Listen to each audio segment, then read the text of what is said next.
Well, good evening, everybody, and welcome to. That was a long welcome, wasn't it? Blimey. Welcome to the Champ We Are United podcast, episode number 69. Can you believe we got this far? Episode 69.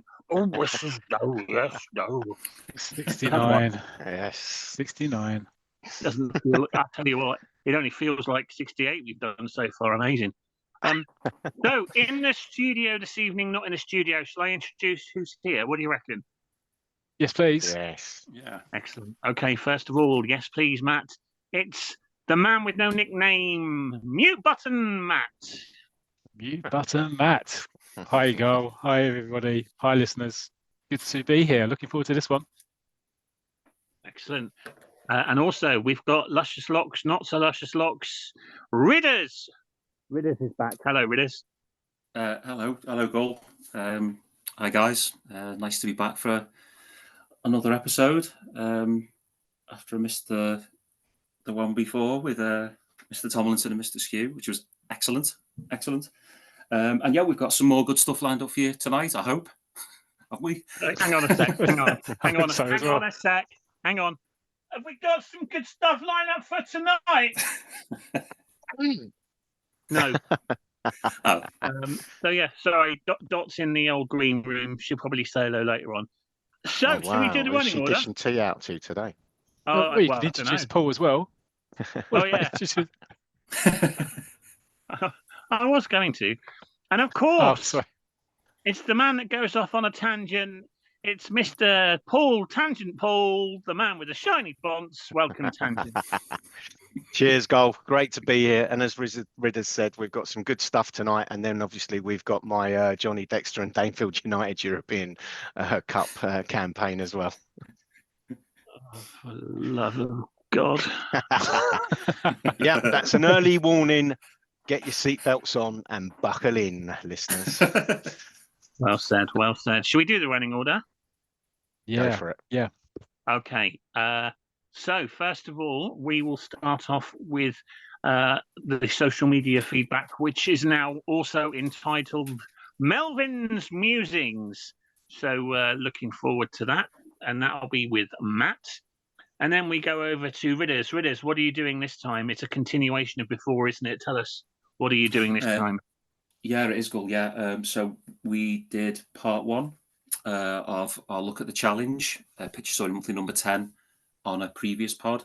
So it's part 2 of 3 tonight, where we look basically at the sort of assimilation of the squad, the players that he finds in that. So yeah, we'll have a dig into that a bit later on.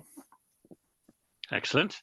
And then there'll be a brief short section, and we'll be talking about a recent couple of comics that have gone for quite a huge price. Issue number 1s. We'll talk about more of that later, and also I'll be just briefly touching on a couple of my recent purchases. That'll be a very short 5-minute section, and then it's on to the man with no nickname, Matt. What are you doing this time? I'm doing another episode of This Is Your Comic Life, but this time I'm going to do it on not a football comic hero, but a wrestling comic hero, Johnny Cougar. Whoa-hey! Cougar 69, loving it. Episode 69. Everyone likes 69. Yeah. Yeah, I've been working on that joke for at least 4 weeks. And then we move on to, and as he said, strap yourself in with, a seatbelt, some sort of like sleeping bag, eye covering, earmuffs, all of those things, because it's then tangent section. What are you doing? We all know what you're bloody doing, but just tell us. Well, we're back with Johnny Dexter, the hard man, and Danefield United, and we're about to kick off the second leg of their quarter-final against the Belgian champions FC Brille. Oh God, it's still only the quarter-final. Yep. No, so that's either the good or bad news, whatever you. Oh no, I love it. I love it. I can't wait. I'm gonna back Tangent here. Well, everybody's sections are brilliant, even if they're multi-part, and the research that goes into all of these is fantastic. So I don't care if it's like 72. Yes, I do actually. I quit. Bye. Oh, crikey, that's one of his earliest quits so far, isn't it? I know. Only 5 minutes into the episode.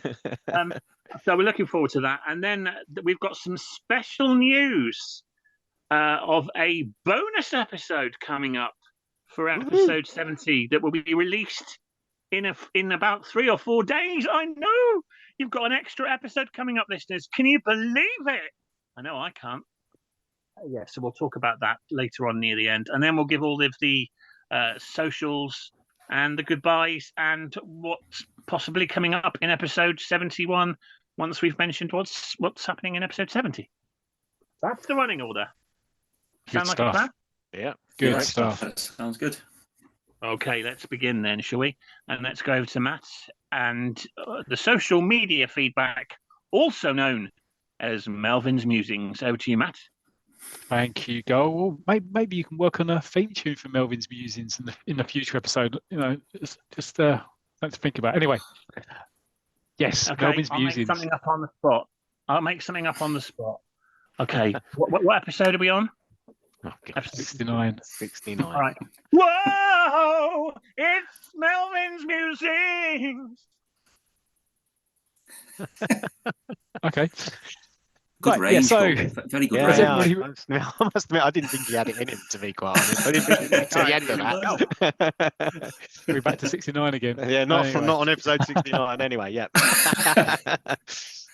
It's a shame. We're a family. Come on, we've got a swear jar. We're a family podcast. So can we have less of that bollocks, please? Okay. Okay, so episode 68. 50p in the swear jar. Sorry. Episode 68 obviously was, I'm biased, I know, but it's a superb episode. We're honoured to be able to interview together David Skew and Barry Tomlinson. It was such good fun. So this is the feedback from that show. Trevor Melvin, he said the latest episode of Champ We Are United delivers the same magical childhood buzz as running down to the newsagent to get your weekly comic and then discover there's a free gift inside it. Expertly interviewed by Matt, Gull, and Paul, special guests Barry Tomlinson and David Skew were indeed the gift that kept on giving as they recounted the happy halcyon days of working together on Tiger and Roy the Rovers. A collector's item, if ever there was one, definitely worth bagging and boarding episode 68 for posterity. Well done, team Champ We Are United, and thank you, Barry and David. So, thank you very much, Wow. Trevor. Superb as ever, Yeah. as ever. Thanks. Trevor. We look onto the Champ We Are United site, and David Ruiz Tyson, who has his own podcast that when the shorts were short. I don't know if you guys have heard that, but thoroughly recommend it. Actually, the latest one is on the 87, the 86, 87. Yeah, it's brilliant. Yeah. I was listening to it earlier. So Yeah, I've got that queued up on Spotify, ready to go. Yeah. well, Daniel, friend of the show, said very enjoyable from a consistently good show. So thank you, Daniel. Friend of the show. Friend of the show, and Adrian Lord, friend of the show, said another great episode. What a fabulous pair they are. I think he was talking about Barry and David, not me and Paul. And not Suzanne Bando. Maybe Gull. I don't know. It doesn't say, but I'm guessing it was Barry and David. Yeah. And then on Twitter, lots of really good feedback on Twitter. Chris Lalette said, really enjoyed this. Great job. He said he'd say he laughed when, I think, Gull, you brought this up about the Roy the Rovers issue with the wrong date.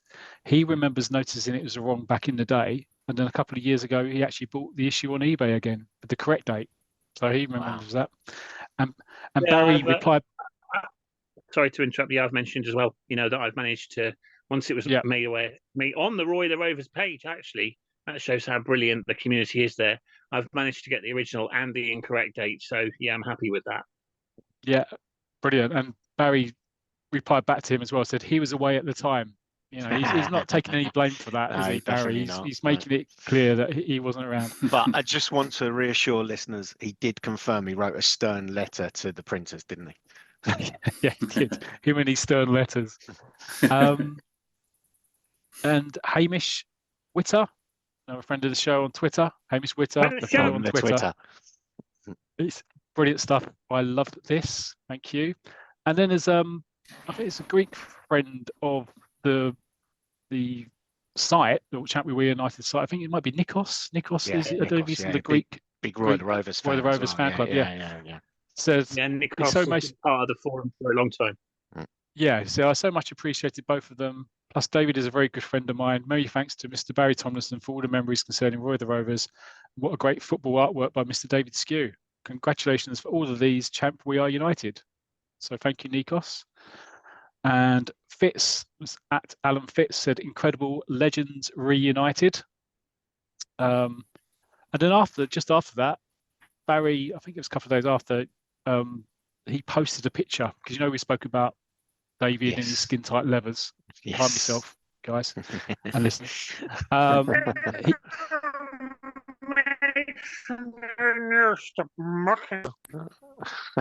not quite sure what that was, but thank you.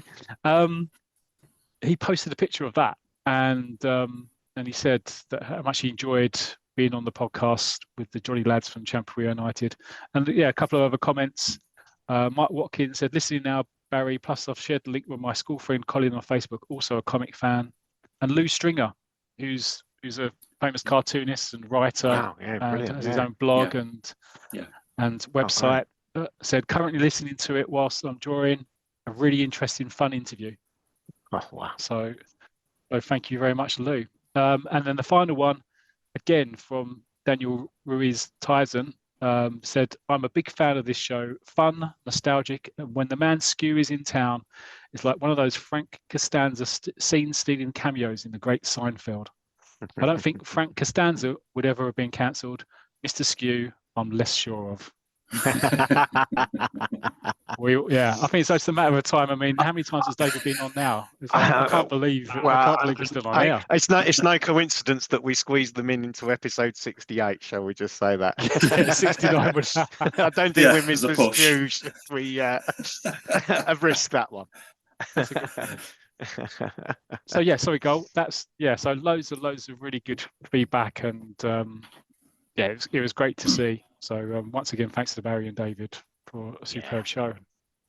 I think I speak on behalf of all of us when I say we're very proud of especially that doubleheader. Brilliant.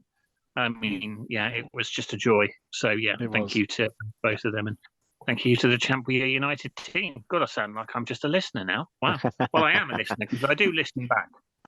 Because I don't know what's happening, you see, when I'm doing it. It's only when I listen back that I realise what we were talking about. So should we go on to the first section? Yes. Yeah. Yes. Excellent. Okay, so Ridders. Oh yeah.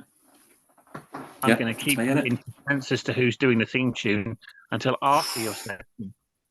I know. Oh, wow. What? Yeah. How does that work? This is breaking new ground every pod at the moment. It's amazing, closing theme tune for this one. But for now, let's go over to Ridders for his second part of the challenge. Over to you, Ridders. Thanks, Gull.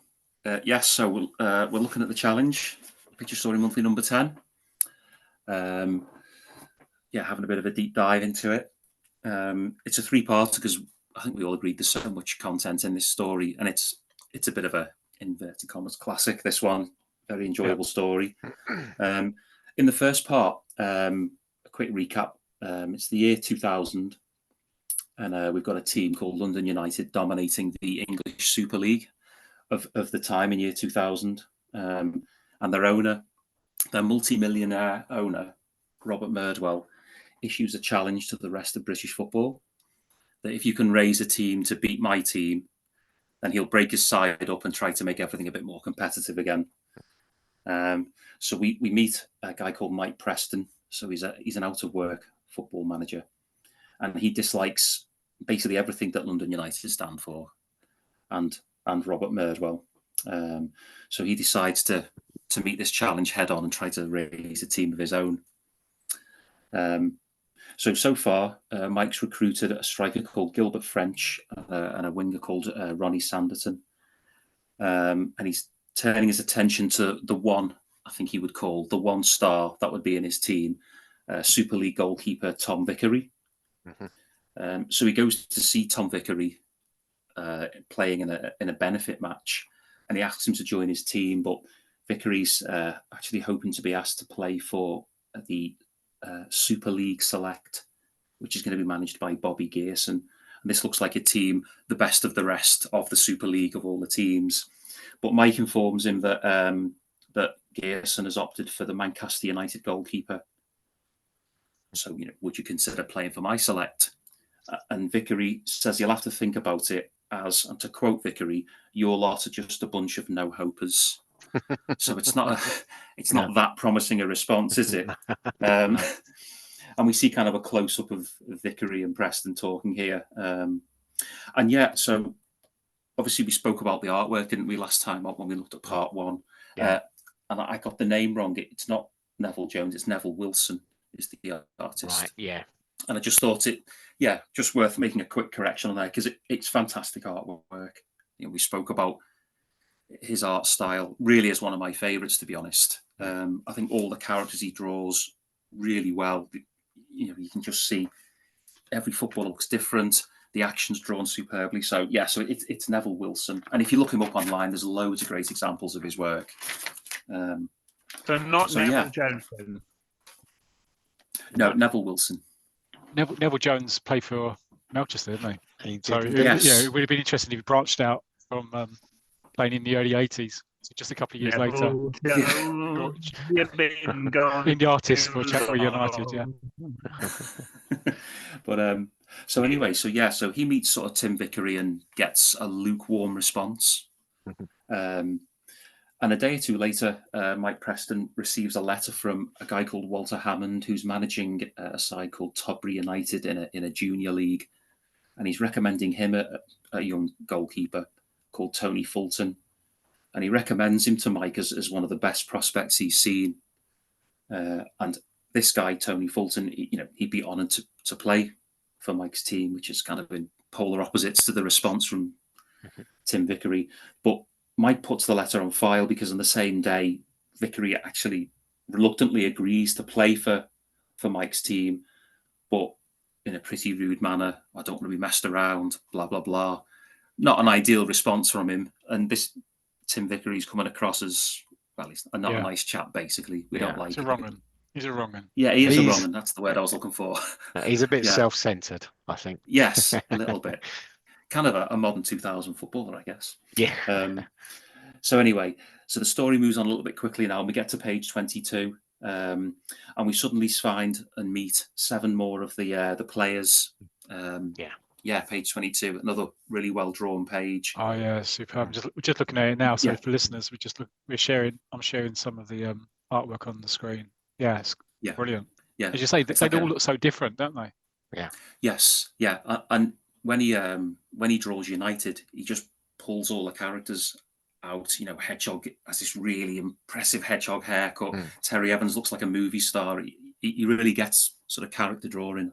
But this page is great, obviously, because with me, I love squads, team sheets, all this sort of stuff. So we meet a few of the players with their shirt number as well. And we've got Jacko Jackson is one of the players, number 2. And he's from Southpool Reserves. Yeah. So there's the United versus Claxon going off again, I think, in the background. Thank you, Gull.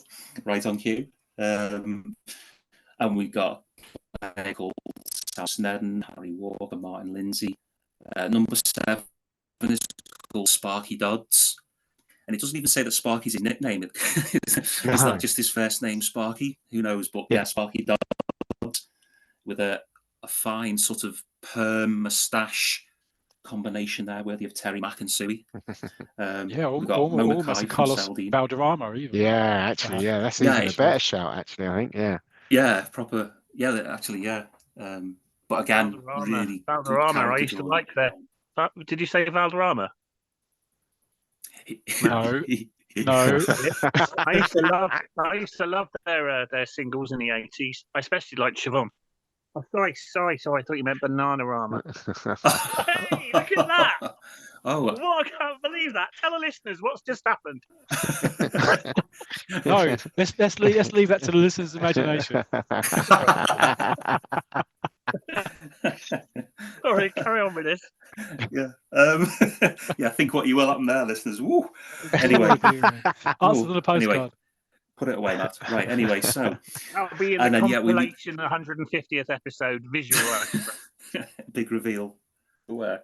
And then, another player we've got called Roy Dalglish. And what's clear, again, in the descriptions of the players on page 22, we've got guys from all different divisions. We've got reserve team players.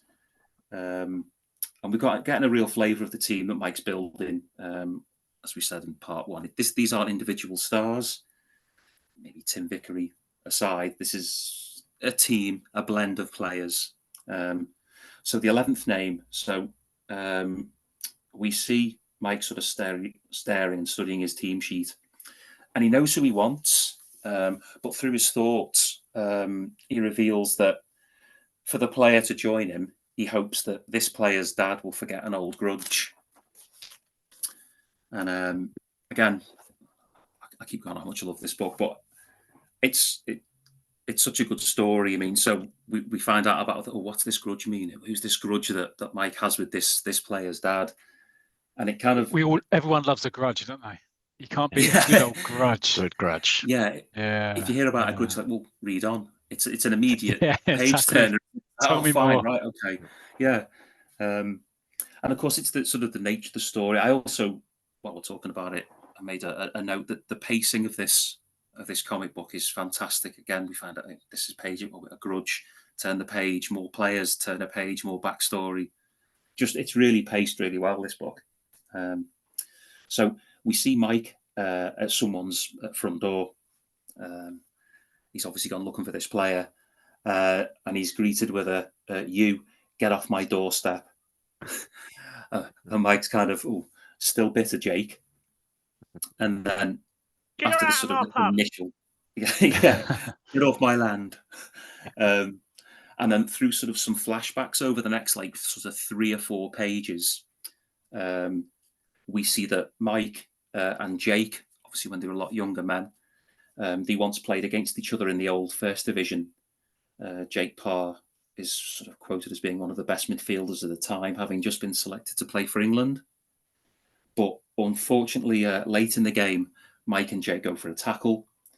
Mike Preston wins the ball cleanly, but in the tackle, unfortunately, Jake Parr, he breaks his leg. It's an honest tackle from Mike, but it all gets a bit ugly. Manchester's coach calls him a rat as he walks past. The fans are booing and hissing. And despite having Mike not gone out to intentionally hurt the guy, it's all getting a little bit ugly. Can I just sort of so Mike does visit there? him in hospital sort of straight away.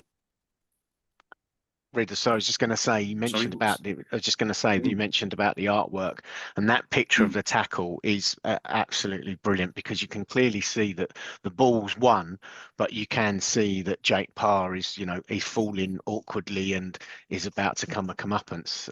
So it really is a fantastic panel on that tackle again. So brilliant artwork. Yeah, and I think as in some of the United and Champs, you went with the flashback episode. It's kind of like it's bubbled and curvy around the outside, and you get the cross hatching around the outside to make it look a bit retro. I agree. Agreed, Paul. Yeah, really cool. Yeah, that's really good.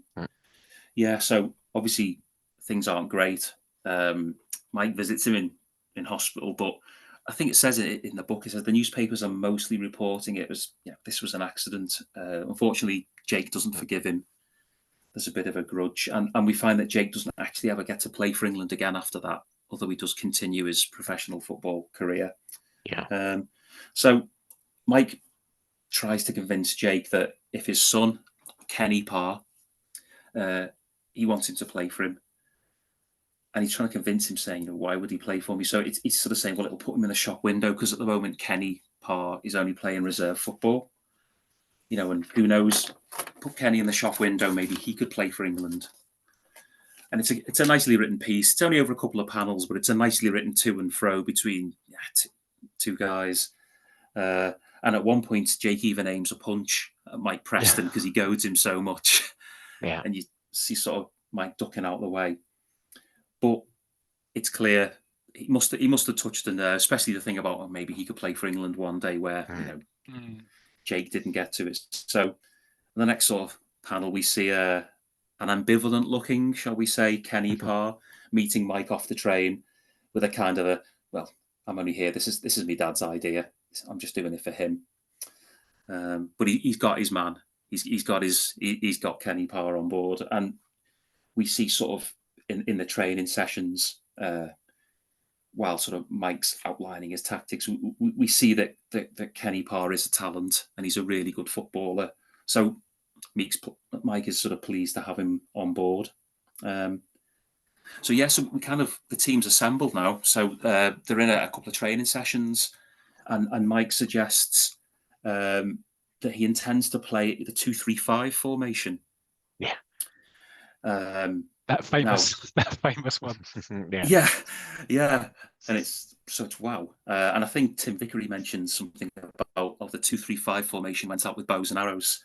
So it was an old-fashioned formation back in 1986 when this was written. So in the year 2000, it's a bit of a left field idea.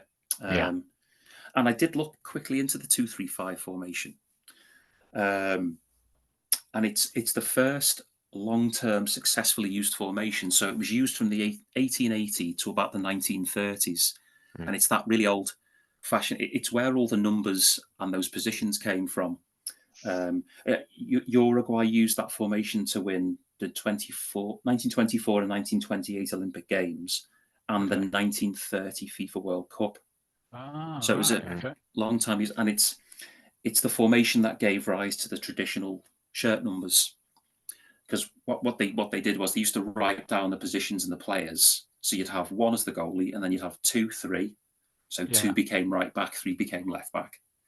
Then you'd have 4, 5, and 6 written like that, and then you'd write it 7, 8. So 7 would start on the right, then 8 inside right, 9 centre forward, 10 inside left, and 11 right winger. Outside left winger. Outside So that's right.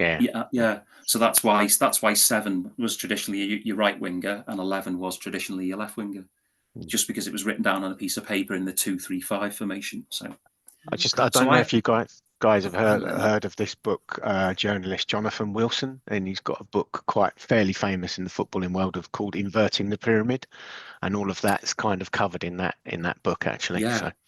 That's a great book. I read the book. Now you've mentioned it, Paul. The book he wrote after that called Angels with Dirty Faces. Have you read that one about the I haven't read Argentinian that one. football? But that's brilliant. Yeah, but I've heard this brilliant. Read. But again, a lot of the South American teams adopted that because the British game was it. So the British went over there and gave them their how to play, the rules and formations. So I can highly recommend that. Actually, it's a good interesting book. stuff. So that's the 2-3-5. So obviously these lads in the year 2000, what's that? So we see them in training, and a journalist called Edgar Hislop turns up, who we met in the first part, who's kind of a friend of Mike's, who's prepared to be, a little bit kinder to him, and he reckons that Mike's getting a good team together. But it's only kind of Edgar who's got this opinion, because we see most of the newspapers are basically deriding the chances of this team. If there's no star players, basically, that these papers don't want to know. And you can sort of sense, because unfortunately Mike's son, Billy Preston, he was the young lad who was a London United fan. And also, he kind of shares the opinion. Helped out the Beatles as well, didn't he? Yes, he did. Yes. You won't let that one lie, will you? No. Who do you think you are with your jokes, Gull? Wasn't his friend Sam Cooke as well? Yeah. Carrying on that music theme. I think it's from, Well, a wonderful world, Danny. Yeah. Yes, get it. So no, that's not the right song, is it? No, it's not. Sam Cooke did The Wonderful World. Sam Cooke did The Wonderful World. He did. That's right. But So carry on with us. Sorry, I got a bit lost there in music puns. Yeah, sorry, we all did, I think. So there's a bit of I don't know. It's a bit tense at home, because I think Billy Preston's writing off his dad's chances as well, really.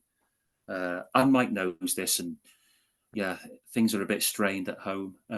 So basically, with the London United and then Mike Preston select game only 2 weeks away, we find out that London United have easily disposed of the Super League select 5-0, and London United have beaten Jock Nicholls' Northern Challengers 6-0. Yeah. So sort of people are looking at this and going, I think even Mike picks up the paper and goes, well, oof, if they're winning 5-0 and 6-0, what chance have we got?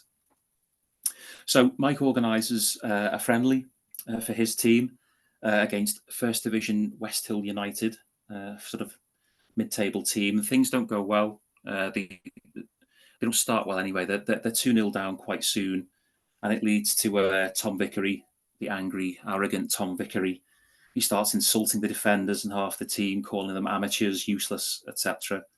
So we see a little cameo from Sam Snedden, who pins into a goalpost and threatens to kick his head in, basically, which is a good bit of old-fashioned traditional captain's work there from Sam Snedden.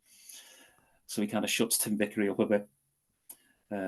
But gradually we see in this game, the select, so that they work their way into the game, and Snedden, Kenny Parr, Roy Dalglish, we sort of see them coming into the game. We start seeing a bit more of them on the football pitch.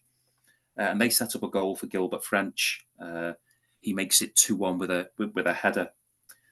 And again, let's praise the artwork. I really like the artwork. Yeah. The 2 panels for this goal. So the first panel, we see Gilbert French jumping with 2 defenders, and we get a real feel of the physicality of that. And then the second panel of the goal itself, the defenders are falling over, the goalie's throwing himself at the ball, but Gilbert French has powerfully headed it in. I love that goal as like a 2-piece. Do you know one thing about that artwork as well that reminds me when I did the Marx Brothers one and we got the feedback and we'd never really noticed that Steve Marx is on the cover of Royal Rovers and he heads in a cross and he's actually facing us, which there's no way he could head that ball in from that cross like that.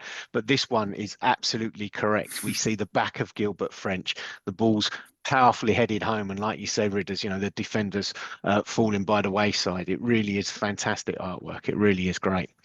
Yeah. It's the physicality of it on both panels, isn't it? You can feel the header go in, and it's great. Yeah. So it's 2-1, and we find out that they're starting to play well. So and there we go. So that's kind of where I'm going to leave this now. So in part 3, we'll find out how Select carry on and get on in that at the end of that friendly, and with their final challenge match, we'll catch up with how that went in part 3. Wow. So there you go. It's a cracking story. I love that. I know it's probably coming over a little bit as I'm talking about it, but it's a real good story, this one. So find out how the challenge goes in part 3.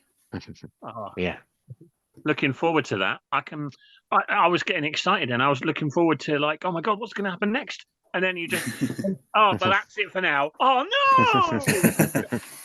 Always leave them wanting more. Exactly. Good work. There it is. Lovely. Oh yeah, the Ridders Retro. For me to say, come in again. The chief weapon of surprise is fear. No, sorry, that's something completely different. Ridders Retro Review theme tune. Are we ready?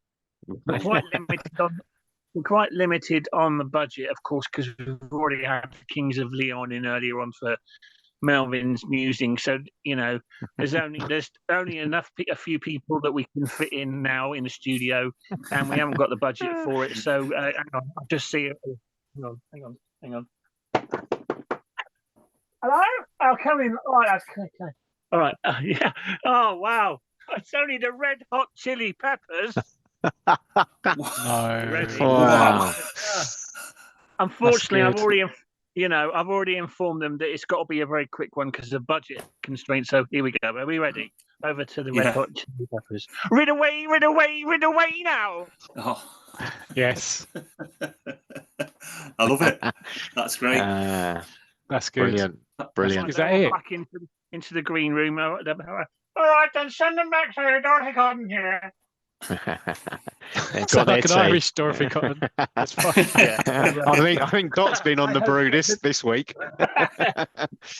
I hope that you know the waits for the team tune till after your section was worth it. Absolutely. Yeah. International stars, the Chili Peppers. I know the Kings Brilliant. of Leon and the Red Hot Chili Peppers in a green room with Dorothy Cotton. Can you believe it? That's a Oh, I- podcast in itself, isn't it? I tell you what, I can't believe the stars that we get on this pod. I really can't. I'm in I awe. have to I'm get in some- absolute awe.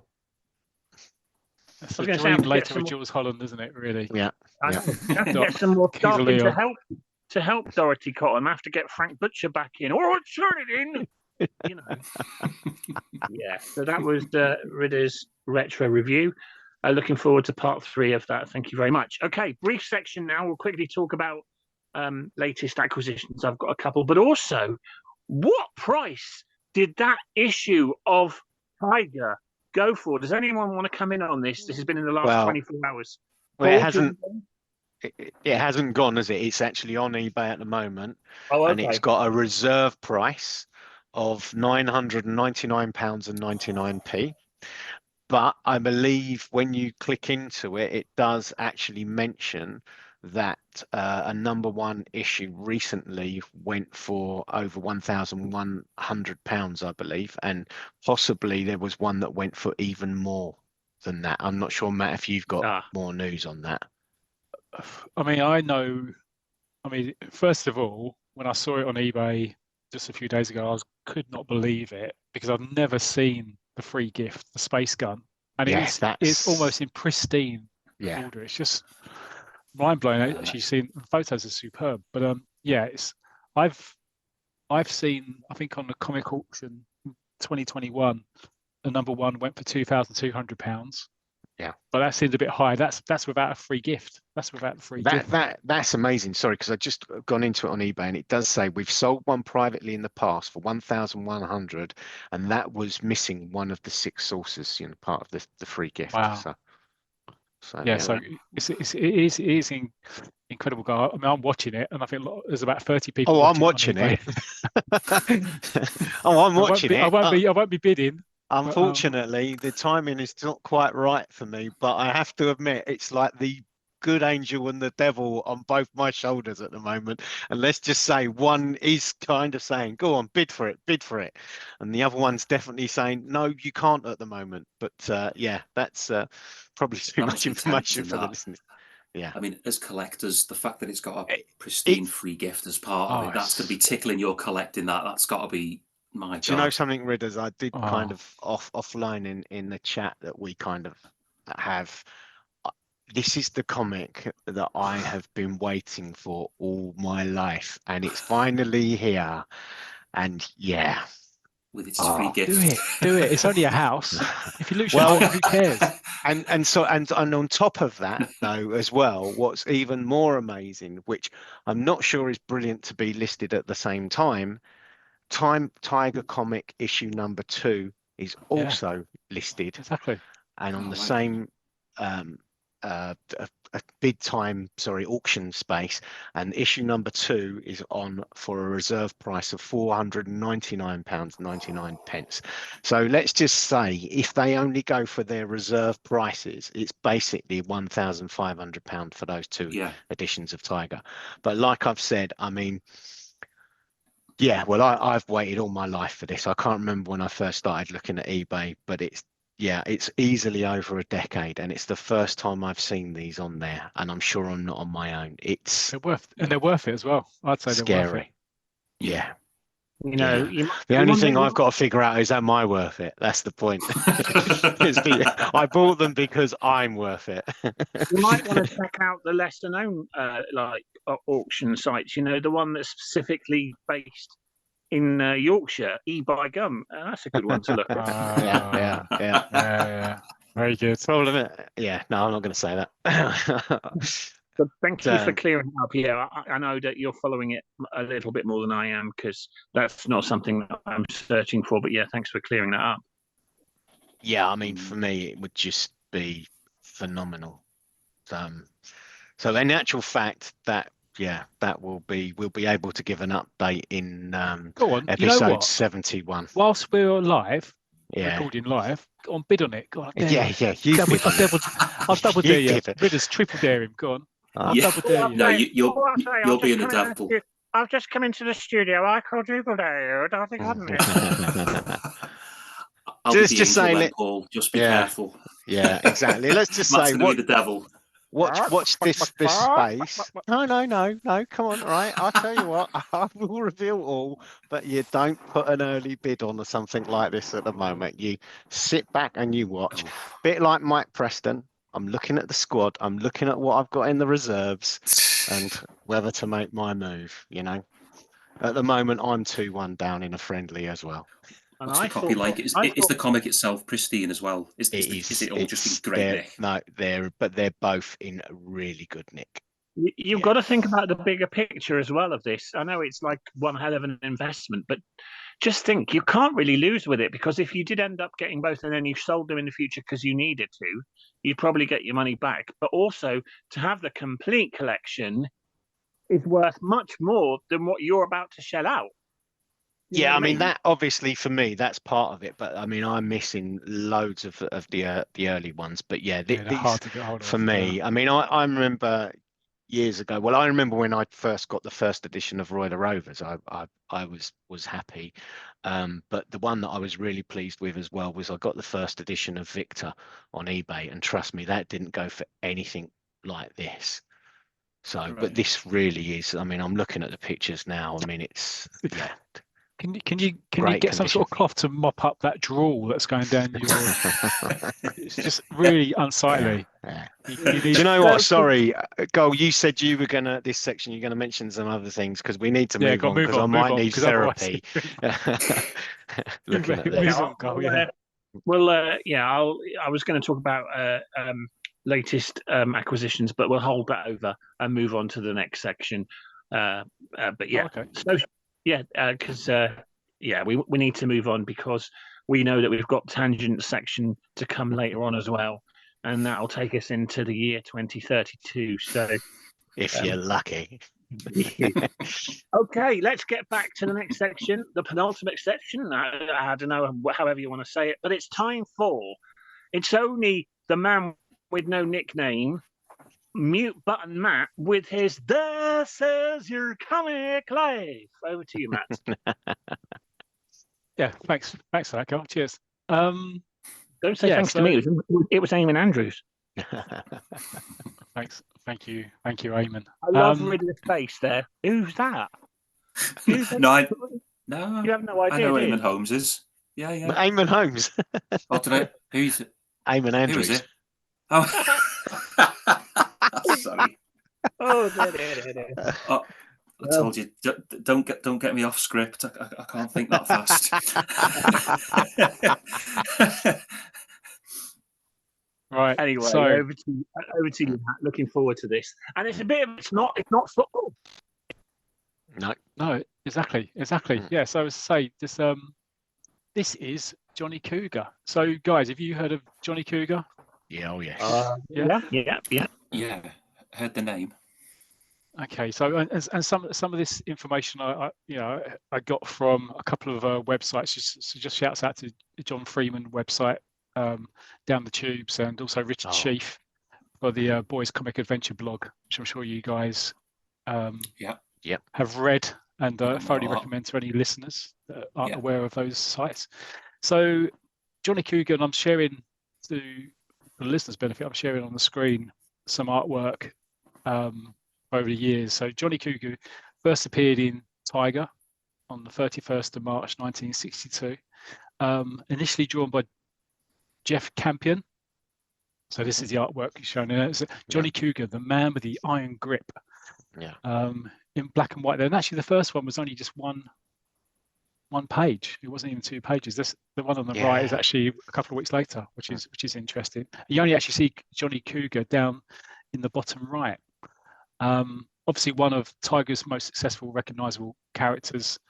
He actually lasted from 1962 to 1983 with current storylines, but he did appear in reprints later on in Tiger and and also in Roy the Rovers famously as well. Yeah. And also his own comic. I'll tell you a bit about that a little bit later in the 90s. Initially drawn by Jeff Campion, then John Gillett. Let's move it along. So this is some John Gillett artwork from 1963 to 1969. And then probably more famously, well, for me anyway, Sandy James in the 70s into the 80s, really. I mean, wrestling was very popular in the 60s, and I think this is probably where he got the idea for a character from. He was a member of the Seminole, I think that's how you pronounce it, tribe. So it's, you know, he was found by a couple of dodgy boxing promoters in the Florida region, actually in the Everglades. That's where they found him. And they say he became a professional wrestler, and he just made his living, just going around for different fights. So on the screen, I think he's fighting in Japan on the screen. There's another one here from 1968. And he's doing some grappling. Looks like, in the Rockies or something like that. He had a manager, Bill McLean, kind of dodgy agent and manager, Bill McLean. But famously, he used to also have another character in the story called Splash Gorton. Yes. Who had his own, Paul, you've heard of him, and he used to appear in annuals, Tiger annuals. He was a swimmer. There he is on there. So on the screen, for listeners' benefit, we've got a Christmas 1971 final panel, and you've got Splash Gorton was a really kind of hippie dude, kind of cool and trendy, on a guitar there, and you've got Johnny wishing everybody a happy Christmas, 1971. So let's just move it on, and then we've got some Sandy James artwork a bit further on. This is really kind of gets really quite muscular. The writers, I think, initially were Tom Tully. So Tom Tully, obviously most famously for us, anyway, wrote Roy the Rovers for years. But also Barry Tomlinson, friend of the show.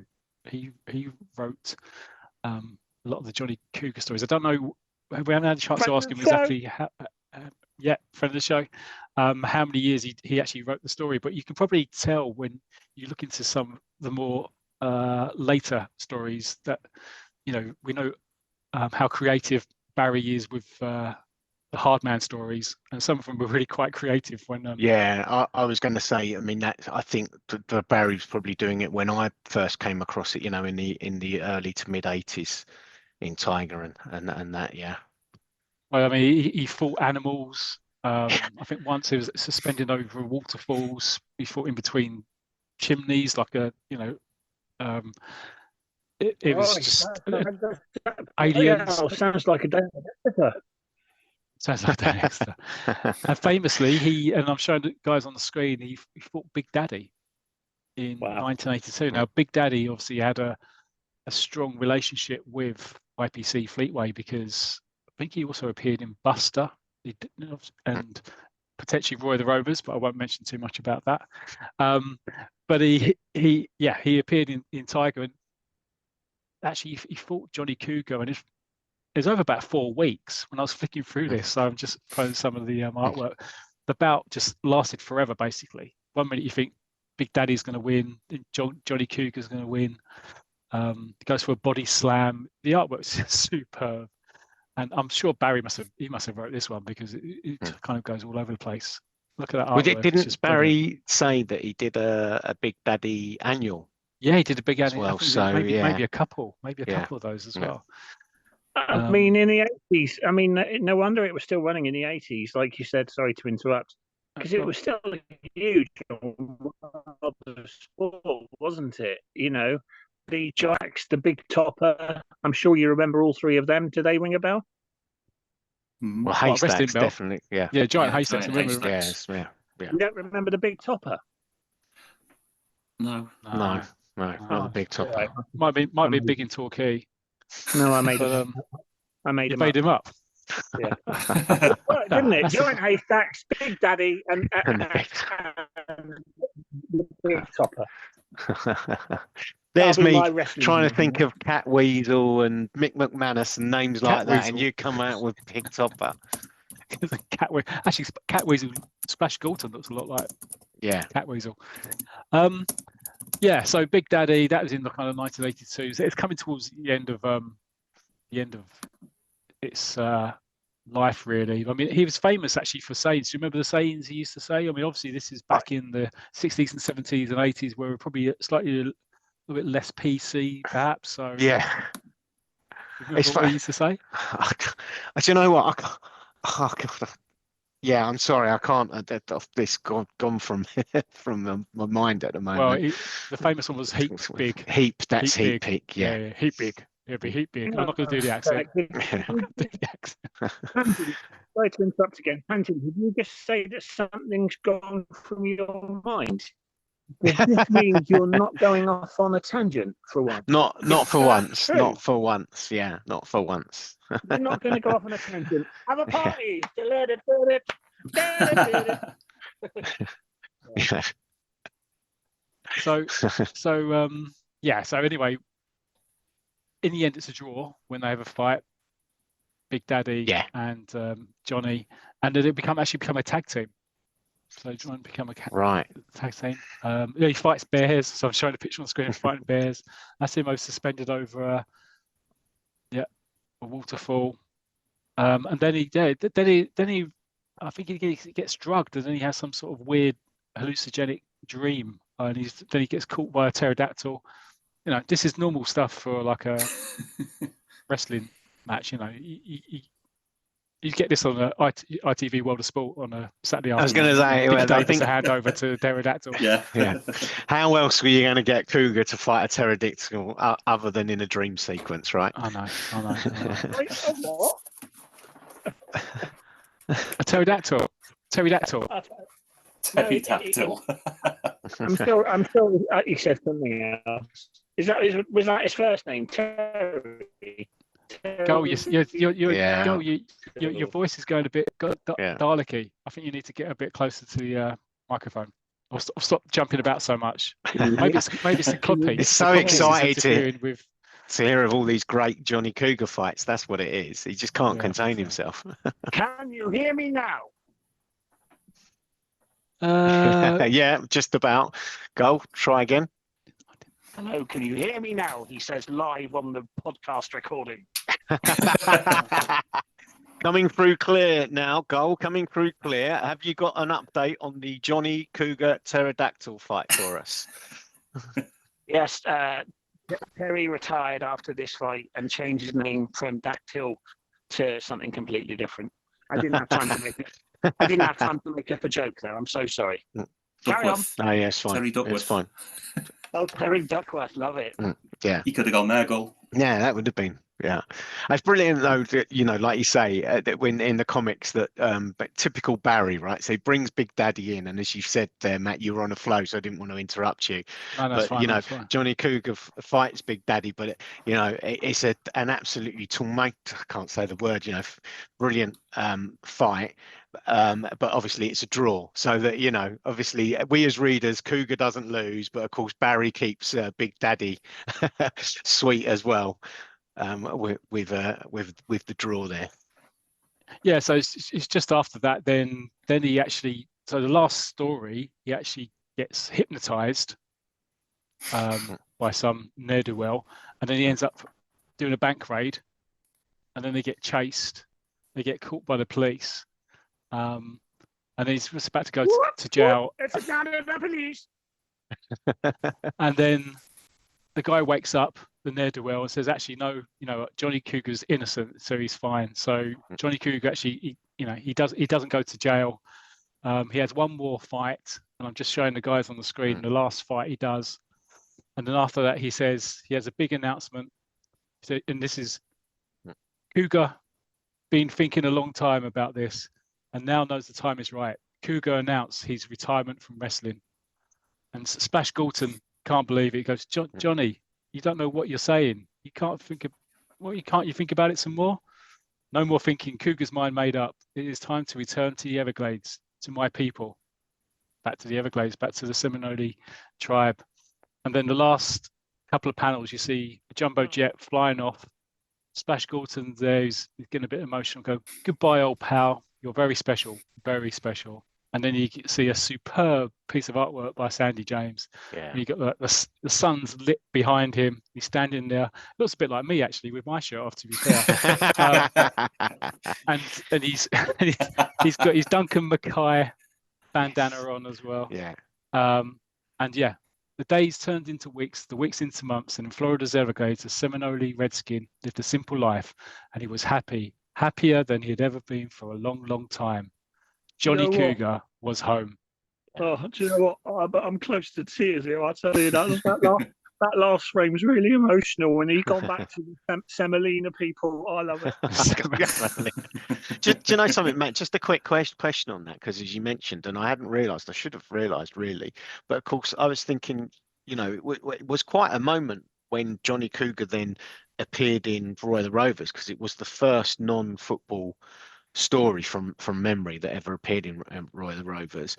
But like you said, actually, I'd forgotten they were actually reprints. They weren't new stories, were they? No, that's right. So the last actual, the one I was just showing on the screen is the last actual new fresh story. Yeah. All the rest were reprints. Yeah. Interesting. So yeah, and also I'm just trying to find it now, but also, as I say, and this is really what we got from Richard Sheaf's blog, is that, and a friend of the show, Barry Tomlinson, he actually launched Johnny Cougar's Wrestling Monthly in 1992. I guess on the back of the popularity of WWE and stuff like that. I think it only lasted 6 issues. Right. But yeah, so even going into the 90s, Johnny Cougar was kind of still going. Actually, he appeared, so I've got the dates for Roy the Rovers, from the 28th of September 1985 to the 19th of January 1986. Right, yeah. So probably in that time where they just kind of needed a gap to be filled, I guess, in the Yeah, I mean, I remember at the time, because I knew Johnny Cougar, and I was fine with it, but I do remember at the time being quite shocked that, you know, there was this wrestling story in the middle of a football without comic. any explanation. Yeah, exactly. Is that just like a mark of maybe the popularity that they could put that story in there at that point? Definitely, and as Matt has said, you know, I mean, I think that was one of those times when the comics were potentially were dipping in sales. So you wonder if that was maybe an idea to kind of get one of the top characters into Roy the Rovers and see if it could bring new readers, and then see obviously if they stuck around for the football stories as well. You know. Yeah. Because what was it? Was it a 20-year run? I tried to do the maths in my head, but. Was it 63 to 80 something? Was it? Yeah, 21 years. Yeah. That's a well-established character, isn't it? Then there's the reprints after that. So it's incredible, really. You know, you think about some of the stories. You know, Skid Solo was it 65 to 82? Roy, but you know, it's one of those. It is one of the truly iconic ones which went across, you know, all different comics. Exactly. Yeah. So. Yeah, so that's it, guys. Yeah, brilliant. Real, as you say, real icon, and especially of the golden age there of the sort of IPC universe, as I call it. You know, Tiger and Roy the Rovers. Excellent section there, Matt. Thank you very much. That's right. Cheers. Looking at the time, what are we, about an hour and 5 in? Is would you concur, or a little bit more than that? Yeah, maybe hour and 5. About an hour, yeah. So I'll just before we get to the final section with Tangent, I will briefly, just 5 minutes, talk about latest acquisitions. And one of the things that I didn't collect or read at the time was the Roy the Rovers running Match of the Day magazine. I just never have. Just because my life was different at that point. I had moved away from Roy the Rovers and comic reading and this, that, and the other. But I'm currently collecting those issues. And the other day I got, because I've already got the annual, from which was the last proper episode, really, wasn't it? The Match of the Day annual. Was it 2001? Something like that, yeah. I think that the Match of the Day annual features the last ever match at Mel Park. Yeah, it does. And that was the very final episode, wasn't it, of the Roy the Rovers storyline? Was it not? No. No, it did carry on for a couple more editions in the Match of the Day magazine. Because it's referred to in the Match of the Day magazine that read about that match in the annual, the last game at Mel Park. Oh, Sorry, okay. Gull. 'Cause I thought that the Match of the Day magazine, Roy of the Rovers, finished in May 2001. Is that right? Yeah. So Yeah. yeah. Oh, here we go. He's gone off onto his shelf. Look at that. He's got 650 billion comics, These are and Matt's got the annual there as well. So, See, I much like for it when fighting Paul goes to that. I like it when he goes to that because it looks like a screenshot in the background, Oh, I mean, doesn't it? Until he consults it, and it's it's real, Paul's it's 3D. right. I mean, this annual would have come out in maybe, I don't know, August, September 2000. Yeah. Of course, yeah, Yeah. of course. What am I talking about? Because it was the 2001 annual. They're not going to sell it. Yeah. So they want to bring it out. So it's like a Christmas present for the following year. Sorry for the listeners because you can't see this. So I've just managed to pull out the last edition of the Match of the Day monthly magazine, and it's amazing because the headline is "The End is Nigh." Right, but that is because it's the end of the season and they're talking about it. I have thumbed through this and I have read the editor's notes, I don't know how many times, and there is no mention that this is in fact the end of the Match of the Day magazine and this was the last edition, unless somebody can correct me or not. And that Roy of the Rovers appears on page 76 and 77 in that magazine. And it's May 2001. The date of that is May 2001. So yeah, I got the annual date release wrong in my head, but the actual last 5 storylines of Roy the Rovers were in January through to May 2001, and that was my point. I've managed to get at least 2 of those last 5 in the last couple of days. So I'm starting to collect those, and it's only 2 pages, but it's just wonderful to collect. Oh God, he's off back looking at his shelf again. Just double checking the album, just checking the annual. That's all. Okay, good stuff.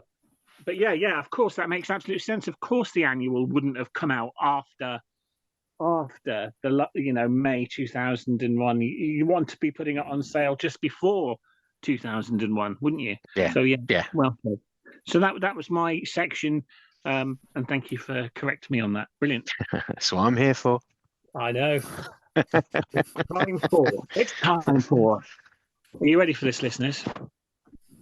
Why am I asking the listeners? They're not going to answer me back, are they? Yeah. I'll leave a gap. Should say, are me and Ridders? I think you're asking because you're hoping that someone says, no, we're not. I'll just leave a gap so you can put your own little "oh God" in while you're listening at home. Or go silent just for 2 seconds. All right, listeners, are you ready for tangent section? Yeah, me neither. So let's go over to Paul, Tangent Paul, the man with the shiny bonds for Danefield United, part 767,291. Over to you, Paul.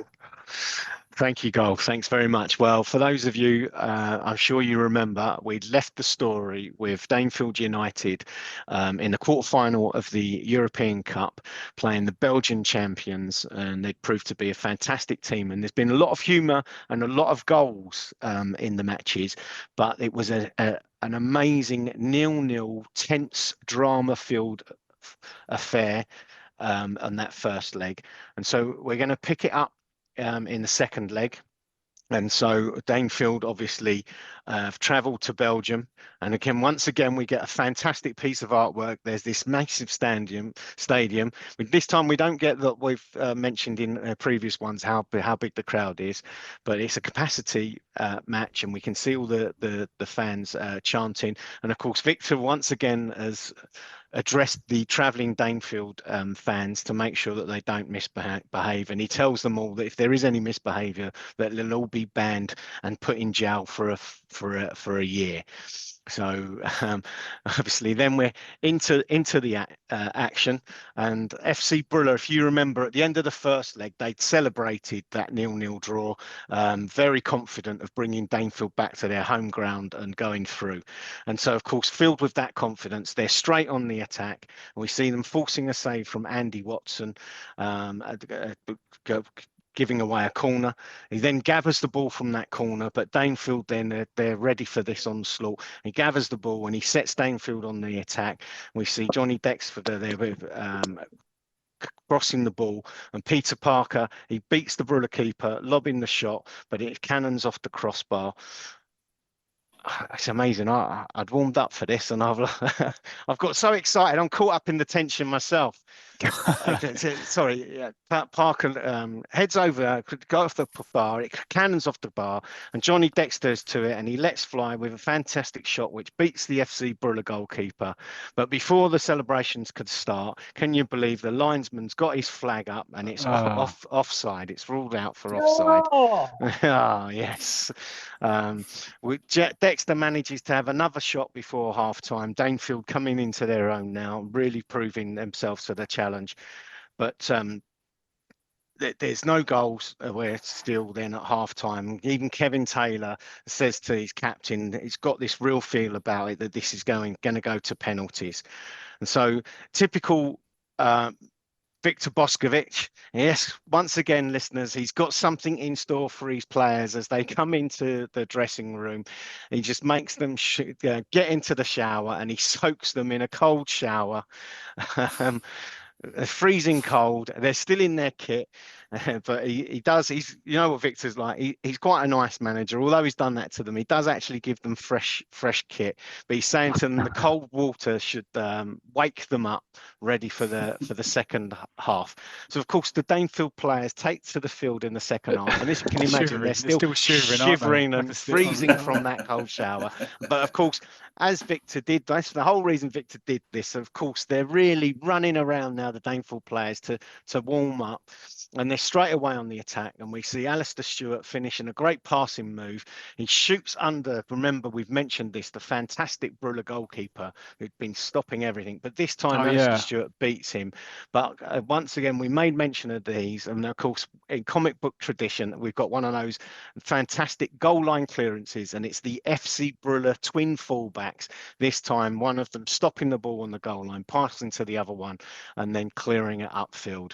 And this is just an amazing match. I mean, two great teams going for it.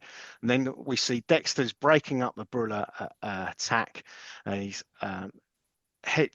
gets the ball to Kevin Taylor, and he has an effort, heads over, and then it's FC Brüller are on the attack again, and this time Andy Watson punches clear, and Dexter then hits the post from a free kick. Bob Baker has an effort saved, and then the clock obviously is ticking, and the pressure and there's everything mounting, and we're informed that there's 10 minutes to go, and we see Danny Churchill clearing an FC Brüller attack for a corner, and once more Watson, again, it's equal to the corner, he's punching it clear, but we're now informed that there's just 8 minutes of the match left, and we see Peter Parker gets a hopeful long shot, but it's saved, and we're down to 7 minutes, and now FC Brüller are on the attack, and we see a fantastic, spectacular overhead kick which beats the Danefield goalkeeper Andy Watson, but crashes off the crossbar. Breathe. So I just pause you there, and I'm just going to show the guys. Yeah, I'm just going to share this so people can see. Yeah, sure. So then we've got 6 minutes left in the match, and Kevin Taylor's brought down, and Dexter works a free kick to Trevor Dobbs, who fires in a shot, but that's just saved. And once again in the panel, we're informed there's 5 minutes to go, and then with 4 minutes to go, Brüller on the attack, and can you believe it? It's a goal. and FC Brüller have taken the lead in this match. And I don't know about you, but this is a turn that I really wasn't expecting. There's just no way in a match like this that Danefield United are going to be able to pull this back with just 4 minutes to go. And I'm sure the listeners, you weren't expecting this ending. I certainly wasn't. And it's certainly going to bring an abrupt... Hold on. Sorry, wait a minute. 1 minute. Hold on. The referee, no, he's signalling for handball. It's not going to be given. It's handball. And Danefield have survived. I can't believe it. Oh, There's my just God. 3 minutes. Bloody bastard, you are, mate. 3 minutes to go. Oh, and it's still 0-0. It's clearly handball. You can see that. You look at that it's video clear. replay. Yeah, Yeah. it's definitely handball. I mean, I don't know where he's produced it from, but Johnny Dexter's even got a hanky out and he's wiping his brow. The Danefield players were on their knees. They thought it was over. They were gone in this match. I mean, as we all know, it really is looking like a penalty shootout. So just 2 minutes left now, and Dexter's charging upfield. He's ordering his teammates forward, and he's just punts the ball forward, a hopeful ball, and the Danefield players are piling into the penalty area. There's just 1 minute left now, and Peter Parker, he rises above the defenders, and he flicks the ball on, but the Brüller goalkeeper saves it. He just parries it, and there's just 50 seconds left now.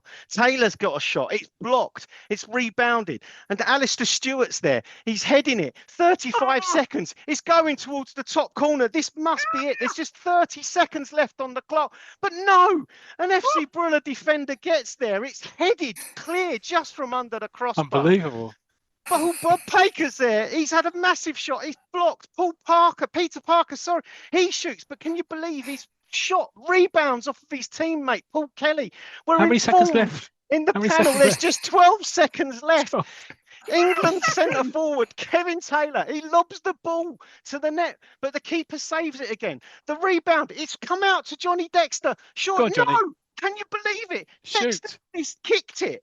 I can't believe it. It's just the tamest, weakest events. The ball's curling off. But what's this? It's just bounced. It's bounced through. But De Bruyne is caught everybody unawares because he hasn't connected. It's a freak goal. Danefield have taken the lead. 10 seconds on the clock. It's there. Danefield have got it. This miss kick has just fooled the complete defence and everybody. Brüller have rushed to the centre spot. They've got the ball down. They take the kick-off, but that's all there's time for. The referee has blown his whistle.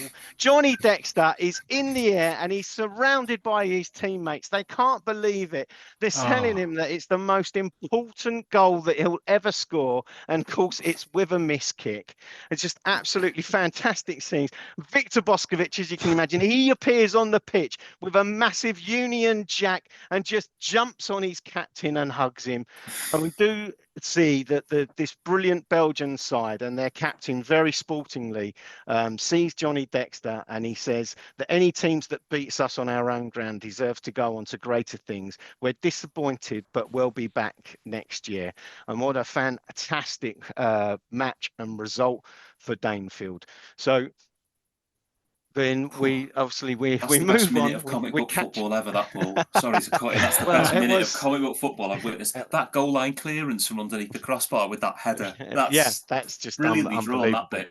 Yeah, stunning. Yeah, and it was in every panel. We were, you get that top bit on the panel and how long there is to go. And so now, brilliantly drawn. But I tell you, that description from Tangent there. I mean, who'd have thought when the issue was released that all these decades later, Tangent Pool would have some sort of mental breakdown describing what happened. Wow, I mean, that was brilliant. You haven't finished yet, have you? No. So if we remember, that's the quarterfinal, and of course, we're back in the early 80s here, and we've got Victor Boskovic. And can you believe this? He's on the phone to UEFA, and he's waiting for the draw to be made. And we're informed that we've got the Italian champions Tavento, we've got the Russians. I think I'm going to pronounce this correctly. It's Sarvek Dynamo. Well, no, you're going to pronounce it incorrectly. Just to correctly. Yeah, go for it. No, go on. Yeah, it's Sarvak Dynamo. Sarvak Dynamo. Sarvak, Yeah. And the other team, can you believe, in the semi-final is the massive Spanish Exeter giants, City? Real Gran Parla. Real Gran Oh, Parla, which of course is wow. Johnny and Victor's old club. Wow. And then Green and white Victor's, strip. yeah, green and whites, the famous green and white of Real Gran Parla. And the United are informed that they have actually been drawn against the Russian Sarvak Dynamo. So we then see Danefield buoyed by that quarter-final defeat. We see them in league action and they win their next league game 3-0. We see a lovely little backhill from Kevin Taylor for the third goal. Then we're informed they have a 1-1 draw and then they have a 1-0 defeat. But before we go off to that first leg of that semi-final, the story, something like me, likes to go off on a tangent, and we see Johnny Dexter is going to open a brand new department store. And we see Johnny Dexter, and of course, he's not called the hard man for nothing. He's given the scissors to cut the ribbon. But of course, Johnny is so strong, can you believe, as he opens the scissors with his finger and thumb, he's so strong that he actually just breaks the scissors and they fall apart in his hands. So he can't cut the ribbon. And he's got to bend over and he's got to cut the ribbon with his teeth. So there it is. But Johnny does it. He doesn't let anybody down. And this fantastic department store is opened. And the manager of the store shows Johnny around and then leaves Johnny and says, you know, you can, many thanks, and his check will be in the post. And Johnny stays and he thinks, well, actually, he knows it's Victor's birthday coming up soon. So he has a look around the store. And can you believe this? Of all the things to buy, the great Danefield manager, Johnny sees a fantastic transistor radio and thinks that that's what he's going to buy him. And we see him approaching the checkout, getting ready to pay. But as he approaches the checkout, he sees Kevin Taylor and Peter Parker outside the shop. And he thinks to himself, I bet they've forgotten the boss's birthday. I'm going to go and tell them and get them to come in. So Johnny leaves the shop and he's shouting out, hey, you two. And as he's doing that, all of a sudden, he just feels a hand on his shoulder. And of course, it's the long arm, well, not quite of the law, but the security guards of the store. And they said, just a moment, sir, have you paid for that radio? And he's like, what? No, I haven't. I was going to pay after I had a word with my pals. And the security guards are saying, what pals? And as Johnny turns round, Peter Parker and Kevin Taylor have just vanished into thin air, gone on their way. And so, of course, Johnny is now arrested, pulled back for shoplifting. And then we cut to one of those fantastic scenes. I think Victor spends 50% of his life mid-air. I mean, David Blaine could have learned a lot from Victor Boscovich, because Victor can definitely levitate. And we've got Victor waking He's up skipping in the morning. through the air like a Wayne Sleep. Yeah, exactly. He's got this Wayne fantastic night shirt on. He wears a night hat as well. He's got his hand on his forehead. The hat has come off, and we see Willy Winky. Willy Winky, yes, isn't it? Which is quite apt for episode 69, wasn't it? Yeah. and we see he's got in his hand a newspaper, and the headline is Johnny Dexter on shoplifting charge, Danefield star at police station. And the Victor is, you know, I'm a broken man. I'm in a state of shock. My lovely captain, a common criminal. Oh, it's all too much. But he's camping it up a bit, isn't he? There, Victor. Yeah, he was just a little bit. But Johnny's kind of he's been arrested, but he's on a charge, and he's going to have a court appearance. But he's amazingly allowed to leave, and he's also allowed to travel to Russia. And of course, we're back now, kind of our main focus on the football again. So Danefield are about to embark on their trip to Russia for the semi-final first leg. And of course, we've got Johnny Dexter, and we've got a picture of Johnny Dexter sat there solemnly. Of course, all he can think about is this charge and what's going to face him when he comes back for Russia. And of course, I'm sure you all remember Trevor Dobbs is also sat there, and he's absolutely terrified and petrified, because for the trip to Russia, he's having to fly as well. There was just no time that they could get a boat organised for Trevor, because of course, you know, with the draw and not knowing who the opponents were going to be. So we just see both of them there. And Victor, again, he's got to think of what to do. He's 2-star players. So the team gets onto the plane, and there's Johnny and Trevor Dobbs again. They're just really, so scared, one when in deep thought. But Victor goes up to one of the air stewardesses and he orders 2 ice creams from her. And poor old England international Kevin Taylor, Victor just walks straight up behind Kevin Taylor and he just dunks these 2 ice creams on top of Kevin Taylor's head, right in front of Dexter and Dobbs. And of course, once again, Victor has pulled it out the bag. Dexter and Trevor Dobbs are just creasing up, looking at Kevin Taylor as he's got this ice cream pouring down his brow, all over his face. And that is alleviated the tension. Of course, Kevin's not feeling so great. He shouts at his boss that now he's in a bad mood. But the main thing is that Johnny and Trevor are okay. So the team arrive all fit and ready for their first leg match in Russia. But we see some of the antics. And as Danefield land, they're greeted by a Russian party of delegates, and they're informed that due to the Dynamo pitch ground, the pitch is waterlogged, so the match has been moved to a different ground, and so they've alternative arrangements. But don't worry, they've organised a coach for the Danefield team and a hotel. And well, let's just say this coach, I think 1930s would actually be. Yeah, it's like an old Charabanc. Yeah. Sort of a later model than what they're in. It's the sort of thing you see in the St. Trinian's films. St. Trinian's films, and they always turn up. That kind of the old coaches. It's like the hockey sticks. brilliant. Yeah, it's one of them. Yeah. So they're transferred to their hotel. Of course, this coach is absolutely useless. It breaks down, and we see the players. It's rickety. They can't sit still in their seats. They're on bumpy roads, and they're bumping up and down of their seats. They eventually get to this the hotel, and they've been driving all through the night. It's taken absolutely ages, and then we see the players in the hotel, and it's a very poor hotel. We've got 4 players to a room, and there's 2 mattresses on the floor, so it's really not comfortable. Danefield managed to get in a training session, but then on the second night, we see the players struggling in the hotel room, and this time it's even worse. It's raining, and of course the ceiling of the rooms are leaking, and the players are getting drenched by the rain. They're then picked up again by the coach, and of course once more on the way to the match, they're bounced around on this coach. I think, as Johnny said, we make the trip in this old bone shaker, it'll seem like 20 miles. But we're at the ground now, and the Russians, it's a capacity ground, but it's a much smaller stadium than Dynamo's normal ground, and it's packed. And the Russians come out to massive cheers. I couldn't even get a ticket. No. Well, do you know what, Gull? Thanks for that, because you and all the other Danefield United fans couldn't get a ticket, because none of the Danefield fans were allowed to travel. So when the Danefield players run out, you can't hear anything. You could hear a pin drop basically. And so we're into the action. Danefield.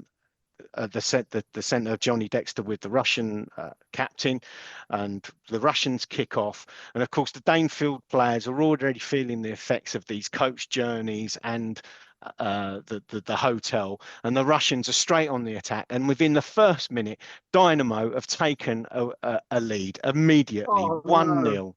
Oh God, can you believe it? Don't feel good about this, Paul, at all. No, it's not. No. It's not good at all, to be quite honest.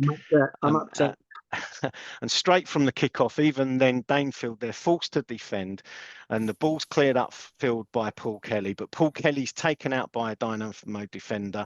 But the referee just waves play on for this absolutely massive shoulder barge onto Paul Kelly. Well, of course, we know what Johnny Dexter's like. Johnny's thinking, well, if they can do shoulder barges like that, so can I. So, of course, as the Russians attack, Johnny straight in with a shoulder barge. But not this time. The referee doesn't deem that Dexter's shoulder barge is fair, and he blows up for a foul. And can you believe it's a penalty to the Russians?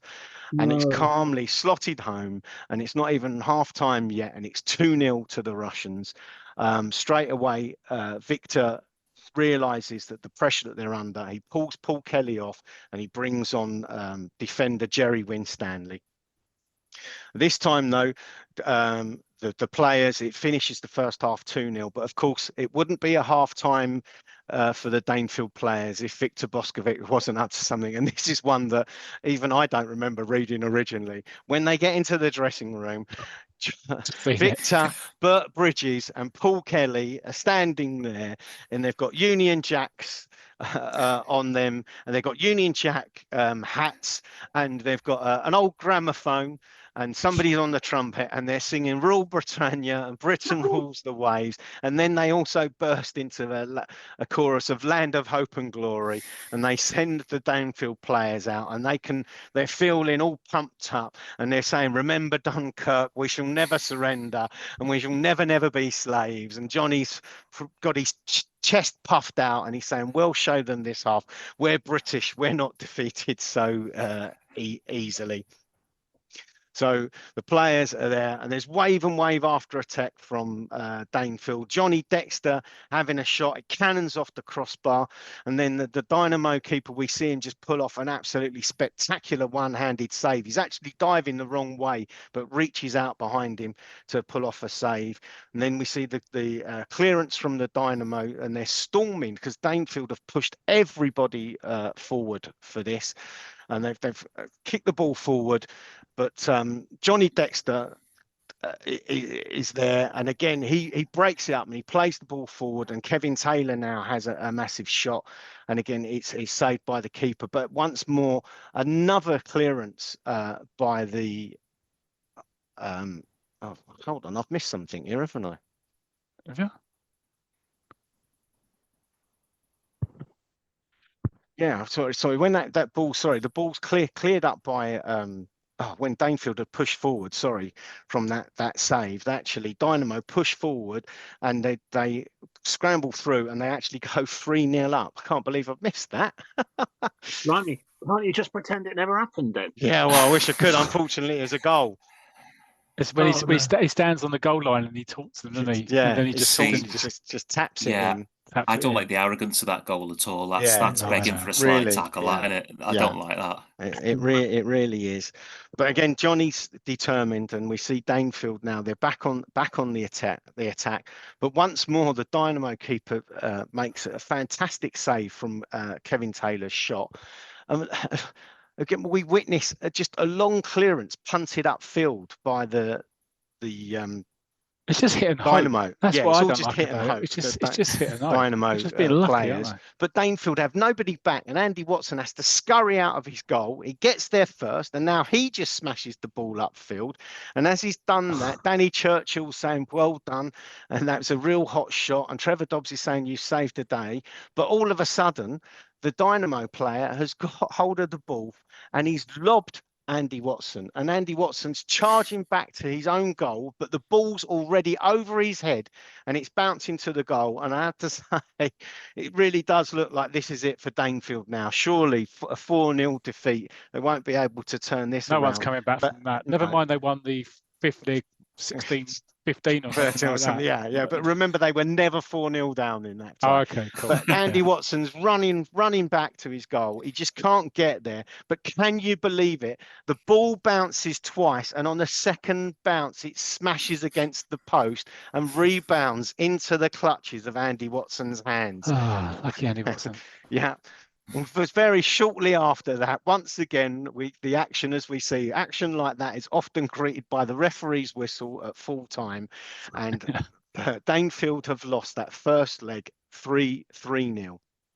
And then I find this quite interesting at the moment. We then see the Danefield United players flying back, and they've come back and they're greeted by the press, and you can see them, they're coming down the stairs from the aeroplane. And what I like here, I think it's Kevin Taylor, and he says to Johnny Dexter, despite strikes, inflation and everything, it's the best country in the world. And I was just thinking, this is 1981-82 season. So sounded just a little bit familiar to me, so I thought I'd put that in. God, yeah, blimey, look at that. Yeah, nice bit of economic commentary there, Mr. Tangent Richardson. Yeah.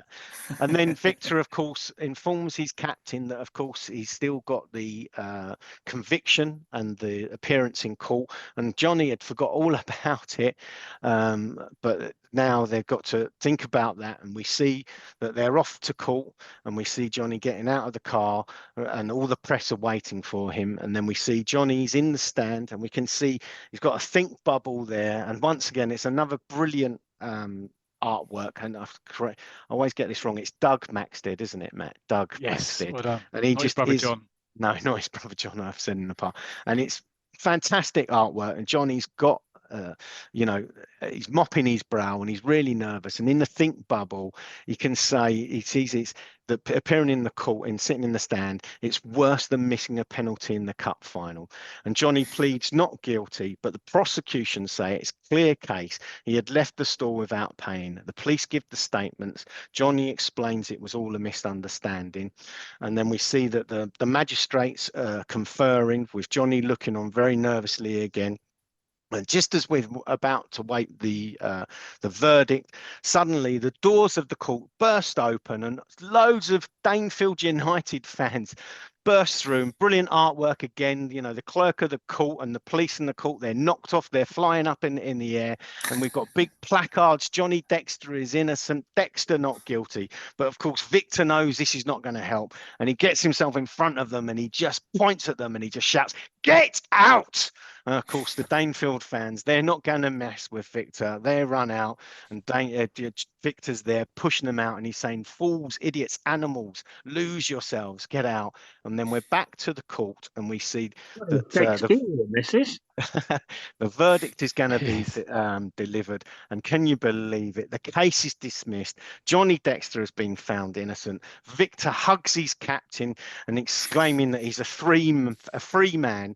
And then just as Johnny and Victor turn to leave the court, it's fantastic. One of the gentlemen that had given the verdict, he leans from the top part in the court, not quite sure, almost like the magistrate's part. And he just says, just one more thing, Mr. Dexter. Good luck in the semi-final, which I thought was quite a nice touch. I mean, we'll never know if that clouded their judgment on the proceedings for Johnny. Yeah, maybe. But he has actually got a Danefield scarf on, but you don't know what he's wearing underneath here. Exactly. So if there's enough time, I'm going to try and get us through this second leg. So we're straight into the build-up then. Of course, the Russians now coming to Danefield. And remember that... Just for listeners, if you want to pause, make yourself a cup of tea, have a meal, go on holiday. Intermission. Yeah. It's fine. Ice cream. Get an ice cream, not one that was used on Kevin Taylor's head, though. I've been to the pub for the last half hour. And we see a journalist and he's interviewing Victor Boscovich and he's saying, "This is incredible, Mr. Boscovich. When you were in Russia, they gave you a terrible coach to travel in and the worst hotel they could find. Why are you giving them the VIP treatment?" And Victor just says to him, "Easy, my friend. If we had retaliated, they would have been absolutely determined to beat us. Now they won't be so determined, especially when you see I am so courteous and helpful." So Victor has laid on the red carpet as you've got a state-of-the-art bus and they're definitely in a 5-star hotel. If that's the state of art bus for 1981, well, behind me, they were rough. That's the sort of we go on school trips on. It's better than my school trip bus, I'll tell you that. Oh, okay. And then, of course, we're get to the second leg. So the teams are coming out and the Russian captain, just before the kickoff, he's thanking Johnny for that being made. They've been made so welcome. And we see Danefield attack. And straight away, Danefield, obviously, we know they know what they need to do. They're 3-0 down. And it's a fantastic 4-man passing move with Alistair Stewart crossing for Peter Parker. But his header rebounds off the crossbar. But quickest to react is England centre forward, Kevin Taylor, with a fantastic diving header. And of course, it's 1-0 on the night to Danefield and 3-1 on aggregate. It's a fantastic goal. What a finish. Then after 15 minutes once more. We see Johnny Dexter.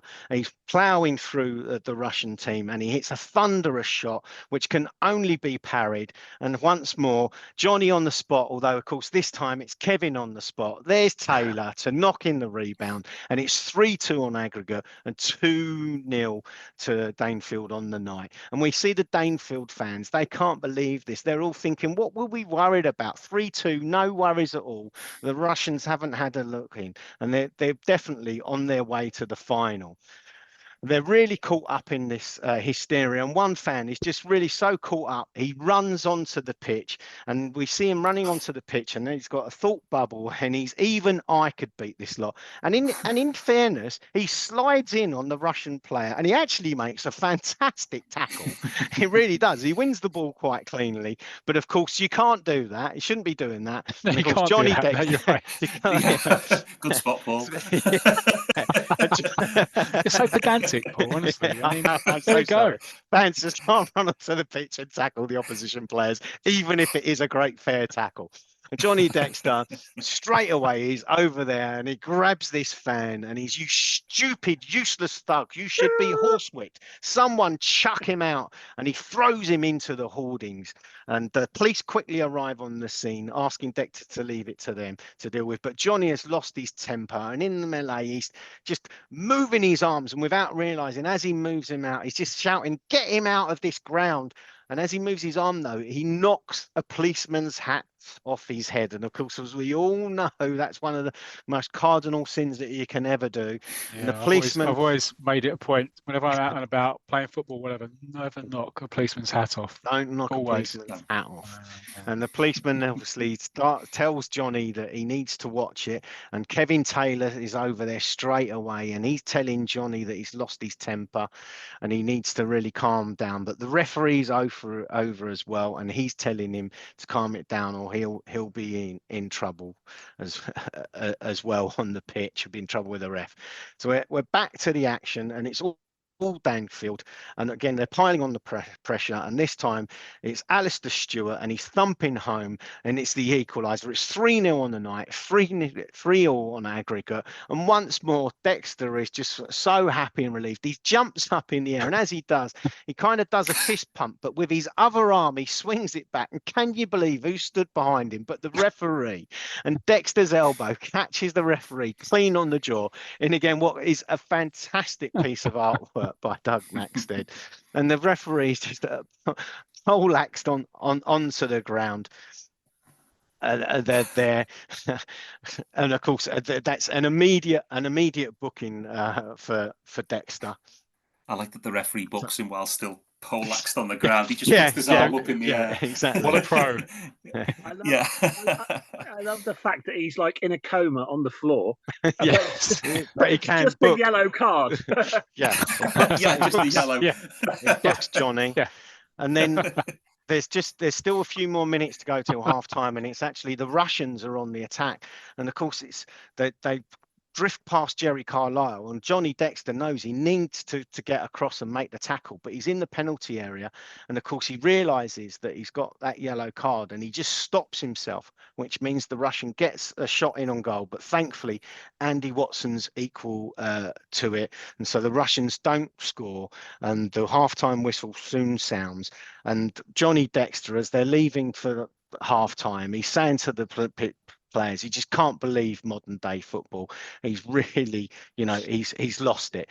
Victor, though, once again in the changing room, Victor has decided he's going to have to sub Johnny. There's nothing he can do this time. Johnny has lost all control, and he informed Johnny that he's subbing him, but the hard man, and this is where we really see his reputation, he has lost it. And can you believe he actually grabs Victor's collar by the scruff of the neck, and he's pulled Victor off of his feet, and he's shouting at him, "I'm the skipper of this side. You can't take me off. I won't have it. I'm playing in the second half, and nothing is going to stop me."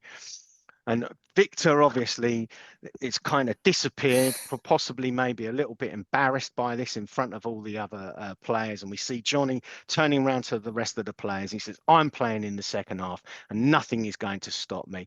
And he can't stop me from going out. And Johnny Dexter steps out of the dressing room.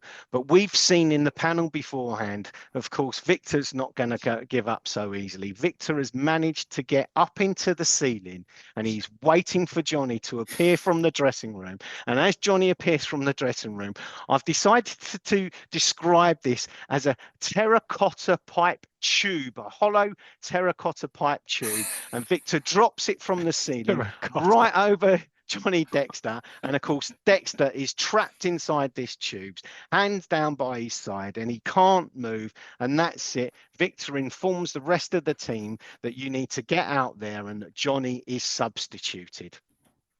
So the Danefield players are full of confidence after that first half, and we see them straight away. They've got a free kick, and England centre forward curls it into the bottom corner, and Danefield are now 4-3 up on the night. Johnny Dexter. Oh, I've messed that up actually. Just before that free kick, sorry, Johnny actually appeared at the players' tunnel where Victor's waiting for him, hopping along, and Victor turns round to him and as Johnny's shouting out, "Get me out of here!" And Victor says, "Quiet, my captain. We're in a scoring position." And as I've just mentioned, Kevin Taylor curls the free kick in. Even Johnny managed to jump up while he's entrapped into this object, and then. Victor is saying it's brilliant, he's magnificent world beaters, and it's time for his captain to be released. And he appears with a mallet and smashes this, as I say, I've described it as a terracotta thing because he smashes this thing and frees Johnny Dexter. And we're straight back to the action, and Danefield are on the attack. Alistair Stewart moving through the Russian players, and he plays a fantastic 1-2 with Paul Kelly. In fact, Paul Kelly healing it back into Stewart's path, and Stewart fires home, can you believe, for a 5-0 on the night and 5-3 on aggregate. There's no further action in the match, and it ends 5-3 on aggregate, and Danefield United are in the final. But we're just gonna, before we leave it, of course, we need to find out who are Danefield going to be playing in that final. Of course, Johnny and Victor are hoping that it will be their former club, the Spanish Giants Real Gran Parla. But we see that Italian side Tavento have actually overcome Gran Parla 2-0, and a quite touching moment because, of course, Johnny's a bit disappointed that they're not going to get to play their old team, but Victor informs him that things like that only happen in fiction, and of course this is real life, and you wouldn't get such a great story like that. Great line, Barry Tomlinson. Yeah, exactly. Very good. And Very so good.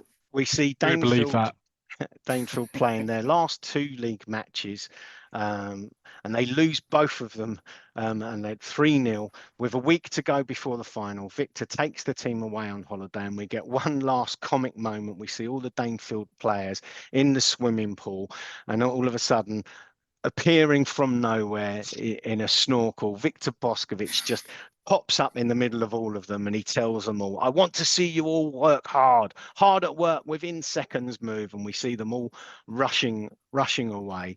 And so we're going to leave it there, but just say, so unfortunately, then the next part, we will not see Danefield take on the famous green and white of Spanish side Real Gran Parla in the final. Instead, they will face the Italian giants Tavento. So tune in 2 episodes' time for the final instalment of this amazing European adventure to find out if Danefield can lift the European Champions Cup. Bravo, Tangent. Bravo. Everybody takes a deep breath. You're worn out. I'll tell you what, listeners, I know that was a long part, but it worthily sets it up for the final, doesn't it? The final part. Yeah, it does. Yeah. Great work. Yeah. Great work, Paul. Epic of a storyline. I mean, the listeners know, I know that they can't see what we see, but we do see the strips on the screen as we're going along. And I must say that was one of the most enjoyable ones ever. I mean, Yeah. Tangent knew what was coming, but he still nearly lost it. I tell you. Yeah, great work, that, Paul. Yeah, Brilliant. really good. Thank you. Cheers, Well done. gents. Cheers. Well done. Edge of the Well seat done. stuff. Yeah. Well, we're finally know. there. We're finally there. We're at the final. Just one more part to I go. know.